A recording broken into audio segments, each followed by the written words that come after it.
আসসালামু আলাইকুম। আজকে ছিল ফ্রাইডে আর আজকে ছিল অফ ডে অবশ্যই। আর অফ ডে কোথায় ঘুরতে যাব না সেটা তো হতেই পারে না। এই ব্যস্ততম শহরে অফ ডে এর মধ্যেই ফ্যামিলিকে একটু সময় দেওয়ার জন্য বের হওয়া হয়। আর আজকে আমাদের গন্তব্য হলো ধার্মিক পাড়া, মানে ঢাকার মিনি কক্সবাজার নামে যেটা পরিচিত। আমি বলে দিচ্ছি এই মিনি কক্সবাজার আপনারা কিভাবে আসবেন। ঢাকার যে কোনো জায়গা থেকে ঢাকার কোনা পাড়ায় চলে আসবেন। কোনা পাড়া বা ধার্মিক পাড়া সারি সারি অটো বা লেগুনা সাজানো থাকে। আপনারা সেখান থেকে মাত্র 10 টাকা ভাড়া দিয়ে এখানে চলে আসতে পারবেন।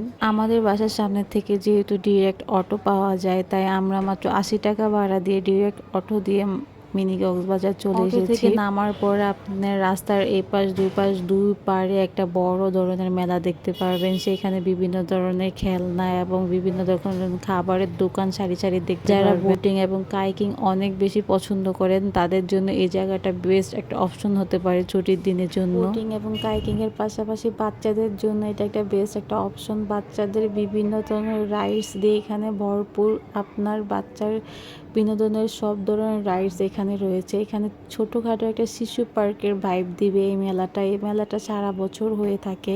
বিভিন্ন ধরনের খেলনার দোকানও এখানে দেখা যাচ্ছিল, বিভিন্ন ধরনের বাচ্চাদের খেলনা। তো এখানে আমি কিছু খেলনা দেখছিলাম আমার মেয়ের জন্য। শুধুমাত্র বাচ্চাদের জিনিসও নয়, বড়দের বিভিন্ন ধরনের কসমেটিক জিনিসগুলো, বিভিন্ন চুড়ি, সব ধরনের জিনিস এখানে পাওয়া যায়।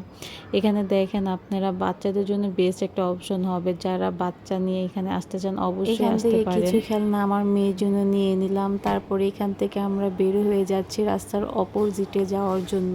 রাস্তার এই পাশেও সেম বিভিন্ন ধরনের বাচ্চাদের খেলনা, বিভিন্ন ধরনের খাবারের দোকান এবং বিভিন্ন ধরনের খাবারের রেস্টুরেন্টগুলো এখানে রয়েছে। আমার মেয়েটা অনেক ছোট, তার জন্য এই রাইডসগুলোতে সে উঠতে পারছিল না, বাট সে অনেক উপভোগ করছিল এই খেলনাগুলো দেখে। মোট কথা এই মেলাটা আপনার বাচ্চার জন্য ছোটখাটো একটা শিশু পার্কের ভাইব দিবে এবং বড়দের জন্য বোটিং, কাইকিং এবং বিভিন্ন ধরনের রাইডস এখানে রয়েছে। বাচ্চা থেকে বড় সব ধরনের মানুষের জন্য, ফ্রেন্ডস এবং ফ্যামিলির জন্য ছুটির দিন কাটানোর জন্য এই জায়গাটা অনেক ভালো একটা অপশন আপনাদের জন্য। অনেকদিন পরে আইসক্রিমটা দেখে খেতে ইচ্ছে করলো। খেতে খেতে আপনাদের সাথে বিদায় নিচ্ছি। আল্লাহ হাফেজ। ভিডিওটা ভালো লাগলে লাইক, কমেন্ট, শেয়ার করে পাশে থাকবেন।